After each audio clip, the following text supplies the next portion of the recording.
perfectly reasonable and states your personal truth. That's a good start. That's a good start. Yeah, really. I want to wear makeup and dresses, therefore I must be a woman. Well, okay. Well, I know what you're saying, Roberta, and I think there's truth in what you're saying. But I'm gonna push back a little bit as far as I don't think they would say that. So I'm gonna try to keep us for the moment, and your comments will certainly come in later. But for the moment, try to say only what they would agree to.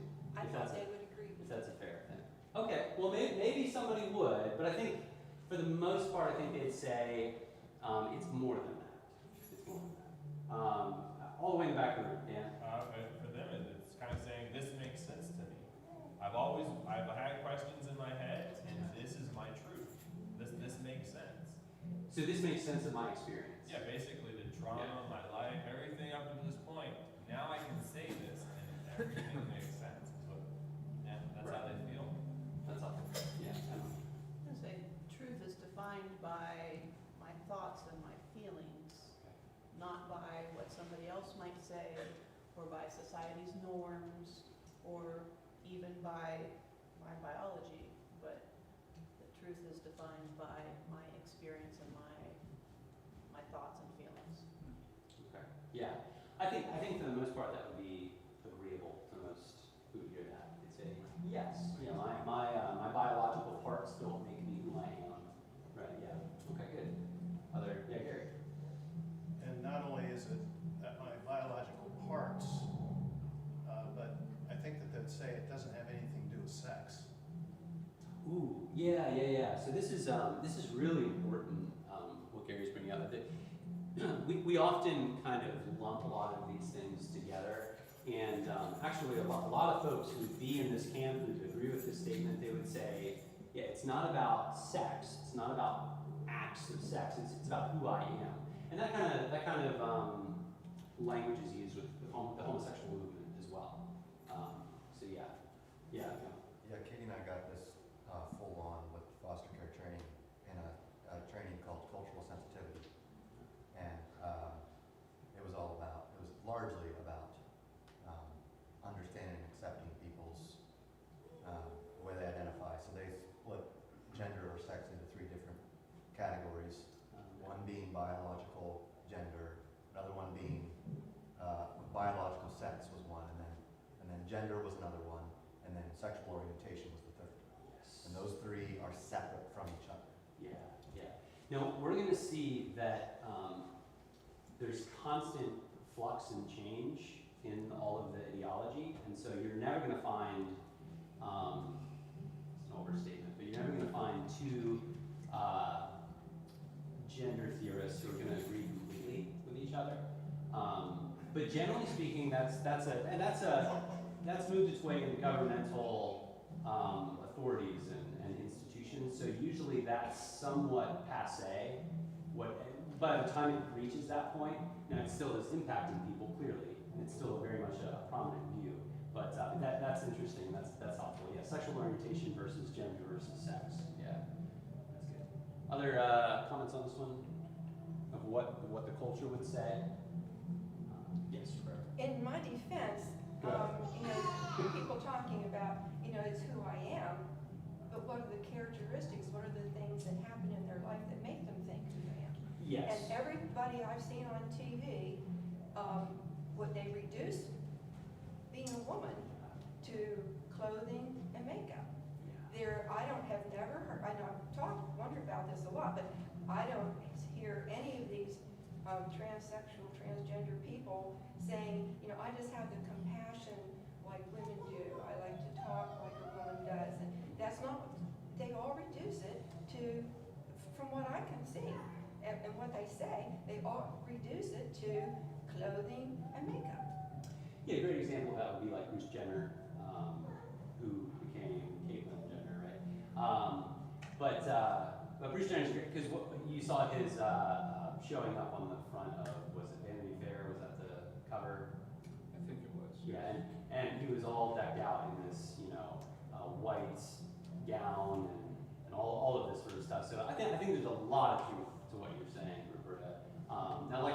Noah's comment, there's, the deeper down the rabbit hole you go, the more contradictory statements you'll find. So it's not, you can never say, yeah, 100% across the board, they all agree with that. But yeah, I definitely see what you're saying, there's a whole lot of truth to that. Yeah, Roberta. One more thing. Yeah. A few years ago, Dave Essex shared in a Sunday school paper he had to write for Janita, and it was called, "What Does It Mean to Be Human?" And my first thought was, have 2 eyes, a nose, and a mouth, arms, and legs, you know. Right. But what he was talking about was the fringes of what if you can't move, what if you can't talk, what if your thinking abilities are severely limited, what if you're not born yet? And so that put a whole different perspective on it. And so I asked him, in the last year or so, why don't you write a paper on what it means to be a man, or what is a woman? Or does anybody else have this kind of stuff written out? But I guess they don't. Yeah, there are some good resources out there that speak about some of those things. Elizabeth Elliot wrote a Christian book. view. Sorry, what was that? Elizabeth Elliot wrote that book, Let Me Be a Woman. Let me be a woman, Elizabeth Elliot. She dealt with a lot of the fringes as you described, in that book. What I was going to, when I was, the question's a little leading here, but that's okay, because it's to teach. But what does our culture understand this statement to mean? Well, and then you noted quite correctly that the further down the rabbit hole you go, the more contradictory and divergent kinds of explanations of this you're going to run into. And I think at the root, it's because they're absolutely dishonest. And so when you are talking to people, you can listen and listen politely and meet them where they are, but don't assume they're telling you the truth or that they even know what it is. Like Roberta was saying, for some, it's just, they're just giving themselves over to some weird fetish, culture, or makeup, clothes. They're listening to what they think is a charmed existence on the other side, something like that. And having abandoned the revelation that they would normally have, they run after something else. Yeah. And it's dishonest at its core. I would agree with you. Now we're starting to go into analysis a little bit, Yeah. but so you've taken us away. But yeah, go ahead. I have one more piece to add to that when I'm seeing this, is that Yeah. when I've taught, a lot of kids I've talked to, the girls, they're saying, I don't connect to other people or emote in the ways that I see all the other women around me connecting and emoting. So I must not be a woman. Yeah. And yeah. That's a big one. I think that's huge. Yeah. Very good. Other comments on this one? I think we can. So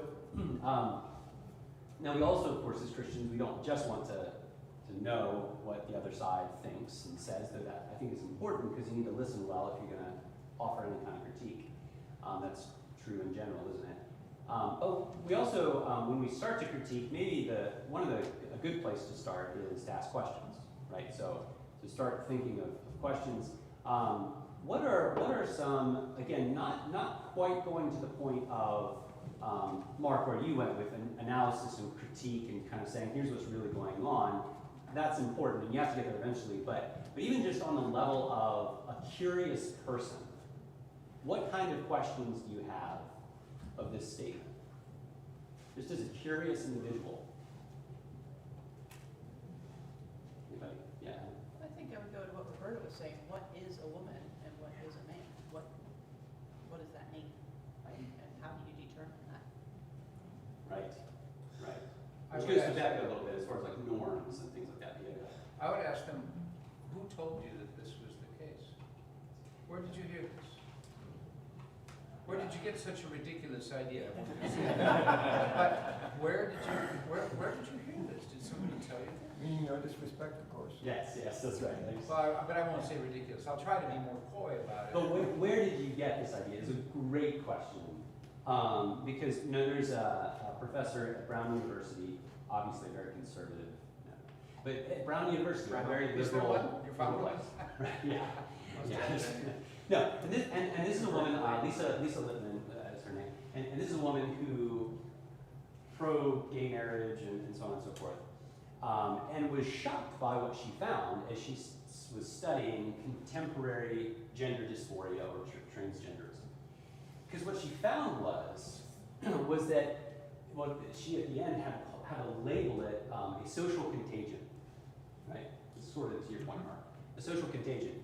Because what she was finding was, as opposed to in the literature, historically what you saw with transgenderism was a lot of middle-aged men. And there was a lot of connection to, as we've mentioned here, fetishes, right? And sort of sexual desires to dress up as women and these sorts of things. But what she was finding was that people were finding their way into gender dysphoria in ways that had never happened before. And can you guess what was happening? Anybody have a guess? Yeah. I read the article. Oh, you did, good. Teenage girls, Yes. it was growing. Teenage girls, what were they doing? Do you remember what was happening in their experience? It was a social thing. It was a popular new phenomenon, new fad, and they were having friends that were doing it, and so they were following. Yeah, and there was, What was the time frame for this? I don't When, remember. at what Yeah. time?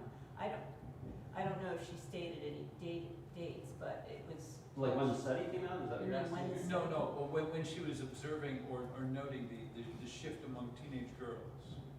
I believe this was like 2000, early 2000, like around 10. Well, that late, okay, 10. okay. Yeah, yeah. I mean, I thought maybe she's Yeah, looking it's been more, historically at it's that too. very recent, it's very recent. I talked about it in Indiana at least 3 or so years ago. So it seems to me that, yeah, it's been, anyway, yeah, she gave all these examples too, which was really helpful from her research. And she was giving examples of, you'd have a friend group and in a middle school or high school environment, and they would look up to a coach, right? They'd be on some team. They'd look up to a coach, and the female coach would begin to transition, and then within a few months, one would transition in the friend group, and then another would transition, and then another would transition. Or you'd have friend groups where one person was watching on the internet, I forget all the different places, but they were watching transition videos on YouTube or what have you, and then the one transition, and then within a matter of months the other, and then the other, right? So there's that sort of thing. She was finding this again and again and again and again, and yeah. So that's just an example. This goes all to your question, Mark. So it's a really good question. Other questions that you have about this? Other question? Yeah, Paul. I guess it's the same question in different terms. How do you get there? How do you get there? How did you get there? Yeah. I have noticed that when somebody does transition, everybody is, oh, you're so brave, oh, you're so wonderful, you're so Yeah. whatever. There isn't a lot of, what have you done to yourself? Yeah. So maybe there's Which is a I'm shift. looking for affirmation, and if I transition, I'll be getting it. Yes. So it's a shift because this used to be, to use the word that's often brought up, stigma. It used to be stigmatized. This used to be a bad thing to do, looked down upon, and now we're in a society that actually celebrates this sort of thing and encourages this sort of thing. We could go into all sorts of examples of that, and maybe we will to some degree. But you have to think of, it's a good phrase, plausibility structures. Plausibility structures. So in your life, right, you have all kinds of structures of society, groups within your life, friend groups and your family and your church and your school and so on and so forth. And depending on what they say and what they encourage, right, what they do, that makes certain behaviors and beliefs either plausible, believable, or implausible, unbelievable. So if you have a whole society that is setting up structures all over the place that are saying, this is plausible, this is even good, right, then that's going to change the society. You're going to see people go into it. Yeah, go ahead, Sam. A question that I've had for a long time is, why do they try to change that man into a woman rather than change that woman back to a man? Sometimes they do. I missed it. Sorry, Sam.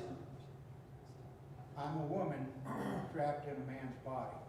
Why don't they try to change that woman into that man that she really is? They do. They do. Are you saying that because there is a surgery that they do, which I think they call it He's gender. saying the opposite of that. He's saying Why do you gender have a thinking. physical surgery? Why don't you work on your Mental. mental? That's Oh. not what he said. Sorry, I thought that's what he meant. maybe I missed it. Are you saying why don't they try to get the person who feels like a different gender to actually conform to what they are? Yeah, it would be a lot cheaper. Yes. Lot Yeah. Yeah. Why do the impossible when Yeah. the possible Yes. is so simple? This is a really good question because we're looking at that's a fantastic question. Why not go the way of least resistance in a sense? If you're trying to change, yeah, I get that. Go ahead. I think historically they have done that more. Yeah. It is actually much more recent that they try to fix the problem the other way around. But historically it was whenever it was considered, something deviant or something wrong, then the correction would be to change the way your thinking is. Now these people, when you've got this personal truth idea, they would actually say that it is easier to change their body than it is to change their mind. That's what they would say, is that it's impossible to change who I am. Yeah, That's what they would say. that identity point's huge. This is who I am, right? Yeah, go ahead. But I think what's happened though is that's what conversion kind of was going on a long time ago, and what a lot of it was really poorly done, and there was abuse, a lot of abuse done in that process of trying to change people who say they're a woman and they're really a man, and then people were being sent off, and I think that's it's now outlawed, I think. Yeah, and that's not just transgender. First, at least, that was talking Started with about homosexuality. homosexuality, yes. Right. And so you have an example of it. I think we brought up in the counseling thing was you'd have groups that would say, well, okay, you're having sexual attraction toward males, and you're a male. Well, we want you to have sexual attraction towards females, and so we'll put you in front of pornography, right? That'd be a very abusive, awful sort of thing. Every Christian should look at it and say, no. Your goal is not sexual arousal in the correct direction. Your goal is holiness. Like, that's what we want out of you. We want holiness out of you. And that can look different in different situations. But yeah, Bob, go ahead. I'm reading a fine new book on eugenics. And the issue of eugenics fits right in the story this morning. Am I the way I am because of nature, the way I was born, and who I am? Or am I the way I am because of the environment and the culture, the nurture? Nature versus nurture is the issue of eugenics. And this book is so interesting because historically the view has been I am what I am by nature. Yep. And they're coming around now to saying that that's not really the way it is, that I am what I am by nurture, and how my life, my family, my living, the whole environmental culture is what's determining how we look at who we are. Yeah, it's a complex thing, isn't it? I think many today in contemporary psychology would say it's both. Which, of course, you just can't say it's one or the other today. Everything has to be both. But other questions before we move? Yes, Marcia. I think we need to be careful not to assume that it's an easy fix just to change your thinking. I've heard testimonies from lots of people who say, okay, I realized that transitioning was not, or going with my homosexual desires was not a good thing, and so I worked on the thinking stuff. So I changed my behavior, but the thoughts didn't go away. And with years and years of counseling, sometimes the thoughts just don't go away. It's not like you Right. go into counseling for a few months and you're fixed. I don't think it's that easy. So it makes sense to me that people would say, okay, it's hard to change my thinking, therefore I'm going to do the surgery, because that seems like the easier route. Yeah. Well, then, I think we all should be able to identify with, man, it's hard to get rid of simple thoughts, recurring habitual thoughts that's really hard to get rid of. And again, that issue of holiness and faithfulness, right? What's the faithful response to ongoing sinful thoughts? Is it, I'm going to then get into those sinful thoughts? No, that's not the faithful response. But I think compassion we need to have compassion for people who have this. Go ahead, Paul. Well, Jim Weidenauer was talking about that when he was here for the evangelism seminar, how the fact that you have wrong thoughts, whether they're same-sex affection or heterosexual affection, there's a godly, biblical response which all of us struggle with. It's common to man, and we'd like to think that lust was just a problem for young men, but you don't grow out of that unless you grow in Christ.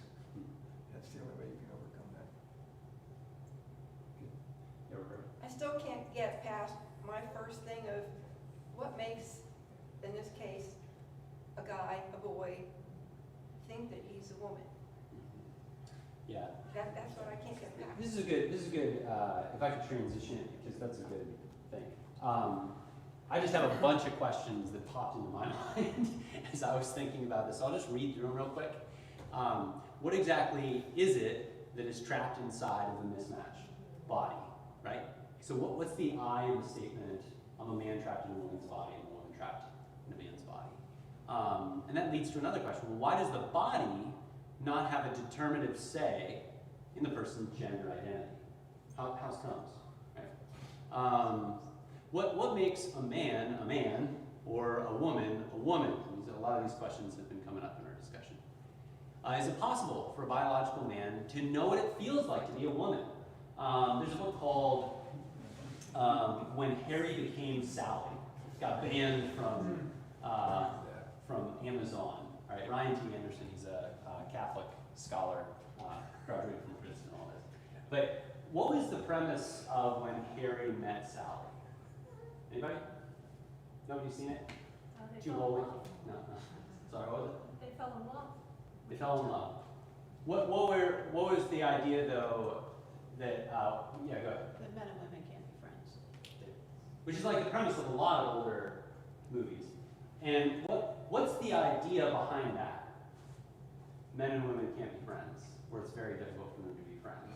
At least part of the idea behind that. What is it? Your sexuality is who you are. Okay, yeah. At the base of it, we could say men and women are very different. Right? There's an assumption of difference. Can men and women even be friends? Now we're saying that men can become women and women can become men. So when Harry became Sally.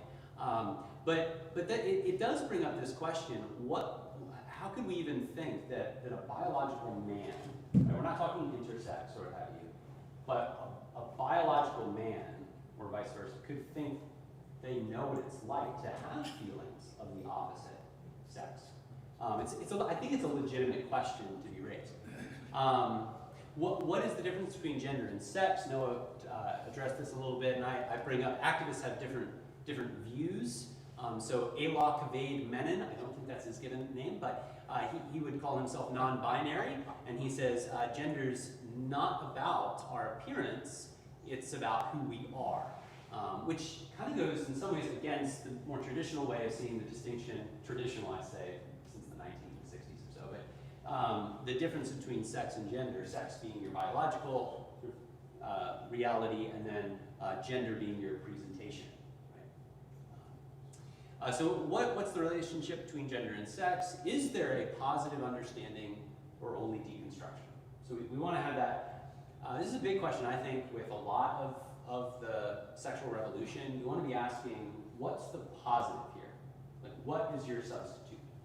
I know that you don't like binaries, right? But is there more than just saying you're non-binary? I know that you don't like these two genders, but how many are there? Like, let's talk about positive replacement. Do social norms construct categories of gender? So is gender a social construct? I think there's actually some agreements that could be reached there. Is it possible for a man or a woman to change gender? Is that even a possible thing? What necessary steps should a person take to change gender. Should a transgender woman use traditional markers of femininity, like a dress or makeup, to Roberta's point, to accomplish societal recognition as a woman, despite the unintended consequence of propagating gender stereotypes? So the whole non-binary movement kind of militates against that. So is there a conflict then between the non-binary stuff and the transgender, which assumes that there's a gender to move from and a gender to move to? How many genders are there? How many sexes are there? Should there be any societal markers that alert others to one's gender and or sex, or should we just kind of all walk around in gray bags or something? Yeah, go ahead. Do we as biblical Christians want to agree that there's a disconnect from below the belt to above the neck? In other words, our physical gender being below the belt and our brain above the neck. Do we as Christians want to agree that God created human beings with a disconnect between their bodily features below the belt and their brain above the neck? Can we as a Christian hold that there can be that disconnect, that God would allow people to be born with that disconnect? Did you want to answer that? Yeah, a couple things to sort of answer that question. I'm not sure exactly what he's getting at because the gender sex thing gets a little squishy, but people are born without hands and legs, all sorts of things that God has intended for us to have. But we live in a sinful world. People are born with cancer. People are born with all sorts of what we would call an abnormality. And it doesn't make them less a person. We love those people. You know, some children are born with such severe defects that as soon as they're born, they die. That doesn't make them less a person. But because of the sin in our world, that is the way things are.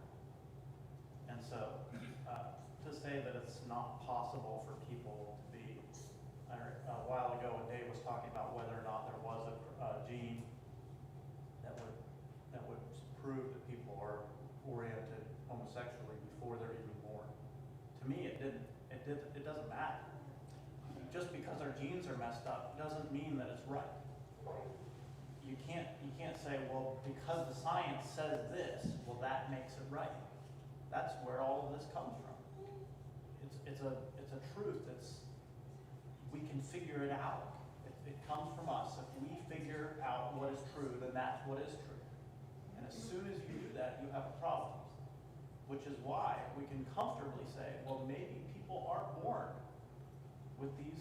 I was born with heterosexual desires that are wrong. Like, that's part of my sinful man. But that doesn't say, well, just because I was born that way, there's nothing I can do. Good. All right, so I'm going to pause it on this discussion because this is good. It's very helpful. And get to the title page, right? So understanding the modern self. That's our class. Western civilization's cultural and sexual revolution explained through the modern conception of the individual. All right. So the class is really trying to understand, how is it that we live in a world right now where statements like the one that we looked at are so understandable to the world around us, and yet not understandable, not only to us, but to the vast majority of all human beings throughout the ages. So what's going on? What's happening right now? And some classes that will dip into these kinds of topics will sometimes, for instance, you'll look at the issue of homosexuality, and you'll look at kind of what's being said, and then you'll look at the biblical data, and you'll say it's unbiblical. There you go. Done. We're going to sort of do something a little bit different, where we're going to try to be looking at what are the root causes of all of the sexual revolution, all of this, by looking at the modern self, by looking at the individual, right? right? And what the culture is saying, and has been saying, by the way, not just since the 1960s, but this is a development within our culture that goes back a long, long, long way, okay? So we will do, eventually, a little bit of history work, and we'll look at some figures in history, and we'll get there. One of our main resources that you don't have to read, I read it, so you don't have to, is The Rise and Triumph of the Modern Self, Cultural Amnesia, Expressive Individualism, and the Road to Sexual Revolution by Carl R. Trueman. I think it came out last year or something like that, but this year I can't remember. It's a fantastic book, but it is like 400 pages, and it's a chunker, and it's a dense book, and I didn't want to put that burden on every single person. But we are, I don't know if it's there yet, but we are getting a copy Actually, for the library. I left it Yeah. home, but yeah, I'm supposed to bring it and put it in the library. Oh, thank you. Good. Very good. So Mark failed us today, but Couldn't find it, actually. Somebody cleaned the living room. we will have a copy, so if you want to get it, when the Kennedys bring it, it will be here. And if you want to get it, you can check it out from the It's library. not bathroom reading, folks.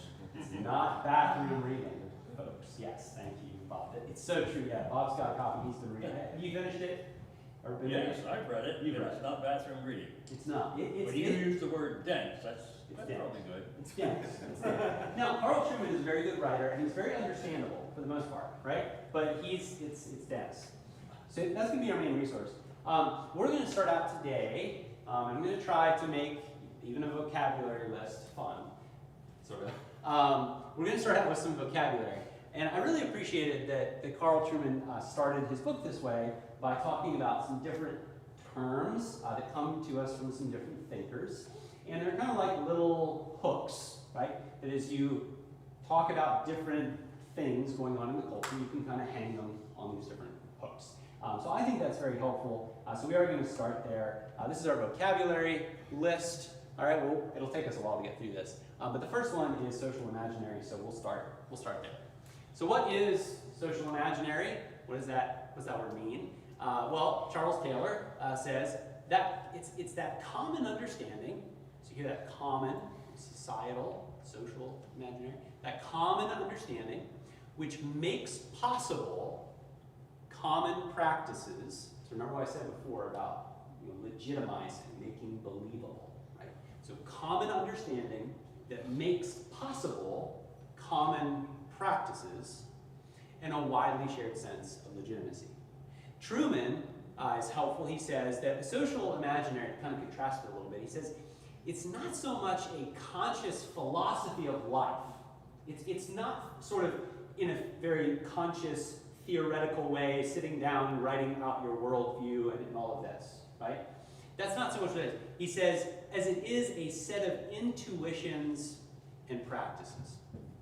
So as an example, and I quoted this back in June during Pride Month when I preached a little bit on that topic, but he says this, he says, for the average Joe, his ability to make sense of such a claim, I'm a man trapped in a woman's body is the claim, is probably, has far less to do with him being committed to an elaborate understanding of the nature of gender and its relationship to biological sex than it does to the fact that it seems intuitively correct to affirm someone in his or her chosen identity and hurtful not to do so. However strange the particulars of that self-identification might have seemed to previous generations, I've had also even to our generation, we might perhaps say that, looked at from this angle, the social imaginary is a matter of intuitive social taste.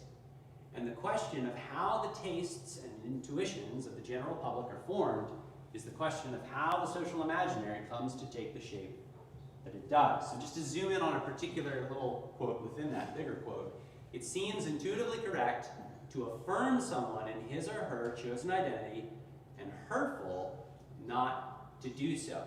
So when we think of the social imaginary, common understanding of our culture, an example of an intuition within that framework of intuitions that is a social imaginary would be this, right? It seems right to affirm people in their chosen identity and hurtful not to do so. Now, in the black, it says, notice how this intuition of the modern social imaginary allows for the individual or the community to affirm much of the sexual revolution without actually dealing with any of the relevant questions concerning sexual ethics. So all those questions that we asked before and that you were asking, you don't have to deal with any of them. You don't have to think critically about any of it whatsoever So much easier. in order to just go ahead and affirm it. It is a lot easier, which explains why the culture does it, right? Pathway of least resistance. It's the easiest way to go. And yeah, so this is generally how things, that's not always the case. Some people do dig into the gender theory, but by and large, they don't. The common person doesn't. Yeah, Sam? Why does it seem intuitive? I mean, that was the first word I picked up on. It doesn't seem intuitive at all. To you. To you, right? Yes. To you, it doesn't seem intuitive. Is that what you're saying, or are you saying something else?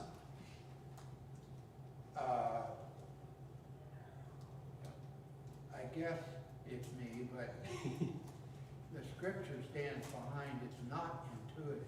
Ah, okay. Yeah.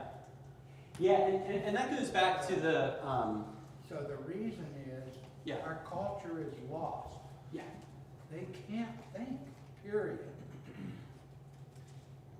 Yes, I absolutely. At the end of this, he says, the question of how these intuitions, right, that one being an example, of how that's formed is a really important question. You've gotten to the sort of core problem, the theological root issue, right, of enmity with God, rebellion against God. That's the core issue. Now, there are questions as far as specifics of how that has worked itself out over time, which is some of what we'll be doing in this class. But yeah, that's good. Yeah, did you have Probably just, you said you were going to get into history, but it just seems to me that if the culture before that was already affirming heterosexual relationships in sort of any way that was reasonable, just as long as everybody agrees, it's fine. We've already ditched the morality of sexual ethics, which is why it's intuitive when we get to the next question in sexual ethics that we ditch the morality of that too. Well, we haven't completely ditched the morality of sexual ethics. People still get quite upset about rape. Exactly, that's what I'm saying. This is just a different step. So before, as long as it was heterosexual, that was a social norm, and you could get married to this person and divorce them as long as you weren't doing any humanistic harm, and just move on to the next person. And so now we just moved on to the next step. Yeah. And of course, pedophilia, that was completely unacceptable before, but now we're sort of edging towards that too, because it's just the next. Oh, yes, this is true. Yeah, Gary. What's tied into this real closely is how we define love and how the world defines love are two completely different things. So when it says here, it's correct to affirm, some would say it is correct to love someone. And if you confront them, that is not being loving.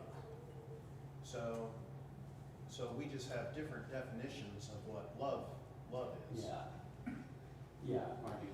Goes back to your personal truth. It's not acceptable to tell somebody else that they're wrong. Yeah, yeah. And it's not just issues of sex when it comes to that, right? This is a bigger, broader problem in the culture than even just sex, which we will certainly be discussing, yeah. Just a sidebar to all this, I appreciate Sam's comment.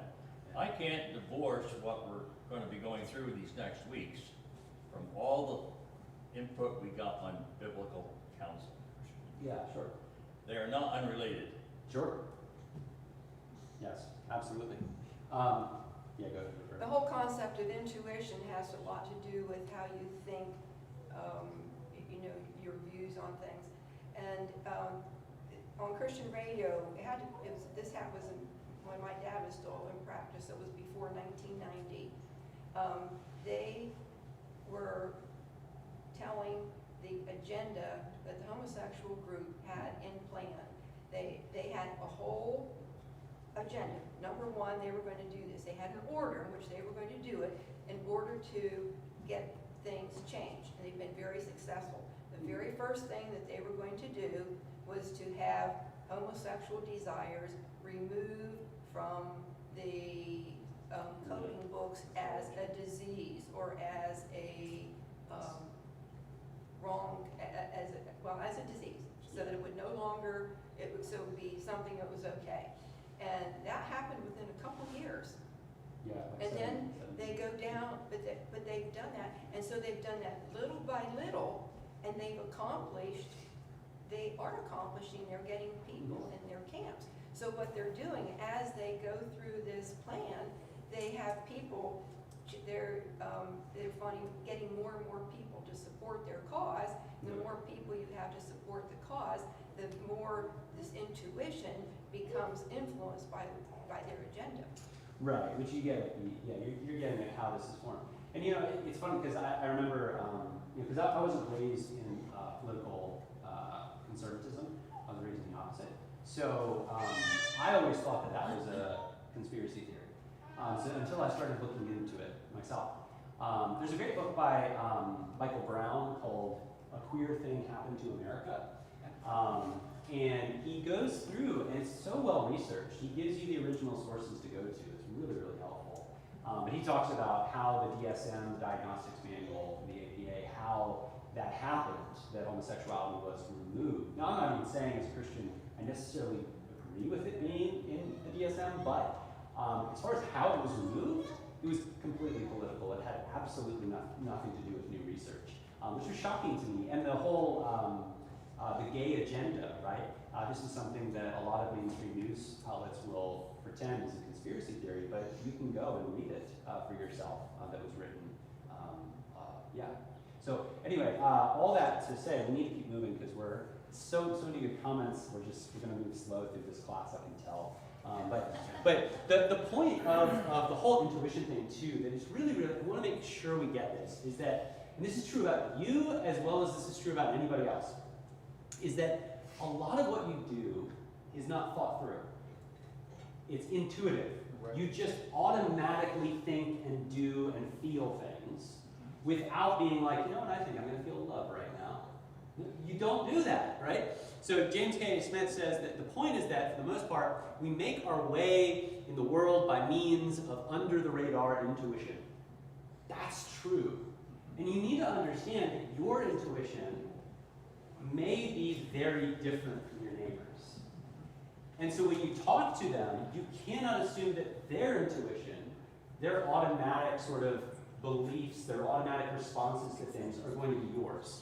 It's just a really big important thing. Jeremy Pierre says, people are often not aware of the deeper beliefs, desires, and commitments that shape the way they respond in the moment. He says this, an intuition, people's immediate sense of a situation, is simply, I love this, the unrehearsed expression of an active heart. That's what intuition is. It's simply the unrehearsed expression of an active heart. I love it. So, we're going to watch a commercial, and hopefully we'll have some kind of audio that's going to come through. This is a commercial where I'll say a warning to you. There are two females in this. They do, at two different points in the commercial, kiss one another. I'm going to try to skip past that. If I don't, please forgive me. This is what's happening. But this is a commercial that was on TV, so you could have caught this on television, right? On your cable, if you have cable. But you have cable. All right. So let me try and pull this up. No, that's not right. Okay. Got it.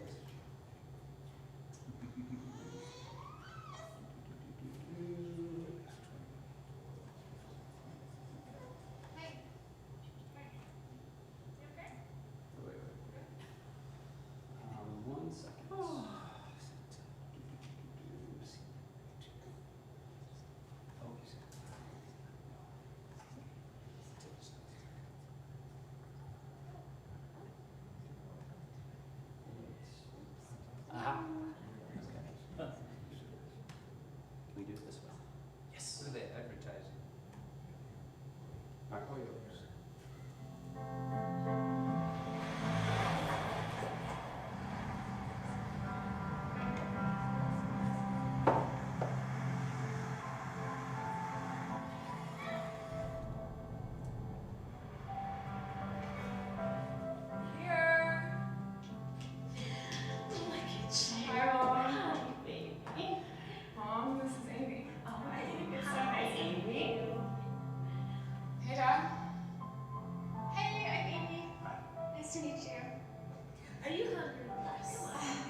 Hashtag proud parent. All right. Oreo. There you go.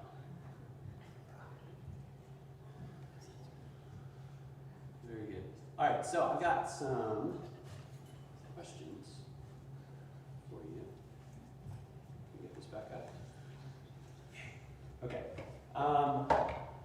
Are there any attempts to persuade the audience in this commercial based on any kind of logical argument? And kind of what I'm talking about there, I'm not saying that they lay out syllogism, right? But did they have any kind of argument? You know, even back in the day, back in 2015, they had slogans like "Same Love" or "Marriage Equality." Now, even though those are slogans, they have some kind of argument within them, right? So part of my question here is there any argument whatsoever made? And if not, I think this is a really persuasive commercial. Why? Why is it really persuasive? Go ahead, Deb. I think the big thing I got out of it is if you love your child, you will accept them where they are, Yeah. no matter what your feelings are on that subject.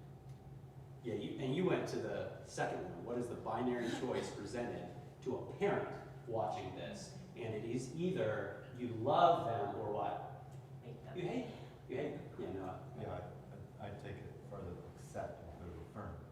Yes, love, accept. You can, I think that you can accept your child wherever they are, but this is saying you have to affirm Yes, that's wherever they it. are. Because at the beginning, she thinks her dad doesn't love her Yeah, yeah. until he paints the red dog. Which belongs to Christians. Yes. No, there's a judgment coming. Yes, we Okay, God. need to take back the rainbow. Yeah, go ahead. It goes beyond even affirming, because it's not like they had a quiet conversation in the living room where he says, I got it, it's okay. He paints the fence. So it's not just an affirming within the family, it's a proclamation to the world that I affirm this. You can't just say, I love you, you have to tell everybody else. Yes. Yeah, this is a public thing, and notice, you know, a loving world starts with this loving family. As long as you change and embrace our sexual ethics, then we'll be a loving world. All right. Yeah, go ahead. Well, like what Emma said, we were doing foster parent training last year, 2 years ago. I don't remember when it was, but it was basically the same idea. Like, we had a class about like accepting what your foster child's going to believe in, and if you're going to repress that or accept it, and trying to get everyone else in the classroom to understand the difference between accepting and like affirming was Right. they did not understand it. Yeah. We were like, well, we welcome them in our home and we will accept them as our foster child. But no, we're not going to Tell take them to a Buddhist church. We're not going to tell them that we, Homosexuality. you know, so, but nobody could understand what we were trying to tell Yeah. them. Everybody else who were affirming Christians were saying, well, no, you can just do both. Yeah. You believe what you want to believe and let them believe what they want to believe. Yeah. And we got again, a lot of yeah. criticism for that.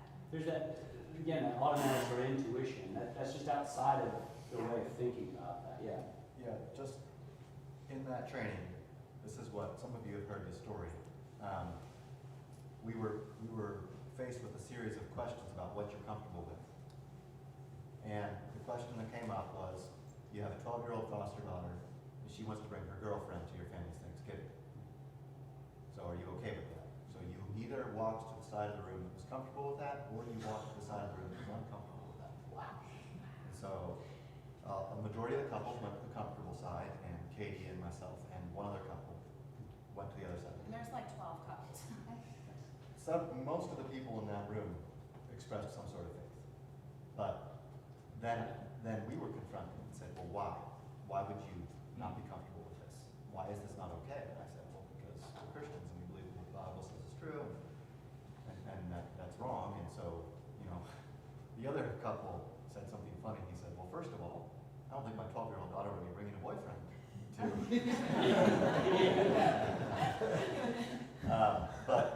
But yeah, we were definitely pressured in that point by the trainer. And somebody pointed this out afterwards. We were fortunate that this was not our own agency that was doing the training. kind of a disconnect there. We were still approved for foster care, but they said that could have been a point where you could have lost the capability of being a foster parent. But it was kind of like a different agency, they didn't really know who we were. Yeah. Which I'm sure is and will be continually happening, where Christian families will not be accepted, so. Did they ask why the other people were accepted? I mean, not in a confrontational way. Right. Real quick though, could we, because we only have like a minute, could we focus on why this is so persuasive? Yeah. I wanted to focus a little bit on the logical part, Okay. but there was a lot of physical interaction between all the people in the commercial. Then it starts, and they've got two guys hugging each other. There are women hugging each other and hugging the kids, and just a lot of physical touching. And so then they just develop that on. So they get you. They didn't just throw it to you all at once. They worked up to it gradually. Interesting. Yeah, that's an interesting point. Yes, yeah. I remember when truth became individual, commercial started working on feeling and not thinking. Yeah. And so there's nothing about thinking in here. It's all about feeling, which has some good points sometimes. Yeah. Feeling in a sinful world is not a good indicator. Yeah. I think the reason it's persuasive, in some ways, even to those that know that it's what they're trying to promote is a wicked thing, is because at least I have a lot of compassion for this too. Yeah. And so I see the situation that they're in and how it's a miserable situation. Yeah. Unfortunately, it ends the way it does. But I have a lot of compassion, not just for the two of them, but for the father as well. This is a difficult thing. And you want resolution to it. You want families to love one another and to be together. Yeah. Other reasons it was really persuasive, and then we'll have to wrap up here. Yeah. Excellence in writing, in filming, in direction. The score, swelling, right? Swells at the end. Music, Oh yes. man, yeah. You want to say amen to it, right, Sarah? We also used women and women of color. Yes. Yeah. It was. That says something these days. Wasn't it interesting too that you had, because I think it was a biracial couple as well, if I'm thinking Yes, correct. they look Yeah. biracial. The husband of the other daughter was white. Yes, and he was. Yeah. So you had multiple. Yeah. So that diversity aspect It's is just very an much. extension of the diversity we've been practicing all along. Right, yeah, so it's an extension of that. Yeah, they got here, why can't they just get one step further? Yeah. Any other one on that? Very good, I guess. I we're was out of not. time. Yeah, right. Go ahead. I think it's persuasive because there's so much normal, observable interaction. That's normal. Orientalities are normal. Daughter coming home after being away, normal. Reunion, normal. Yes. Except for this one little thing about the relationship that they're projecting. This is life for good friends of ours, Okay, yeah. where their daughter came home married to her partner. And this couple is a Christian couple, so this is reality for them. Yeah. Yeah, it's the Modern Family effect here as well. If you know the show Modern Family, this is just everything else is the same. We just sort of switch around some of the characters, right? So that two men are married. So yeah, which is not reality, but we could talk about that another time. We are out of time. I'll just pray first. Our Heavenly Father, thank you so much for good discussion, good comments. People are thinking, and we're thinking together. I pray that will continue. Continue, Lord, to give us humility in the midst of this. We are sinners, and we're in need of grace. We have all kinds of desires that are sinful, and beliefs that are sinful, and intentions that we carry out in time and space that are sinful. And so we certainly don't want to put ourselves on another sort of pedestal above others. We are sinners saved by grace. Lord, we're thankful for that, and we pray that you would continue to bring that grace into even an unbelieving culture that stands against so much of what you have said. Lord, we pray that you would prepare our hearts as we come to worship in a few moments. We pray in Christ's name. Amen. Amen.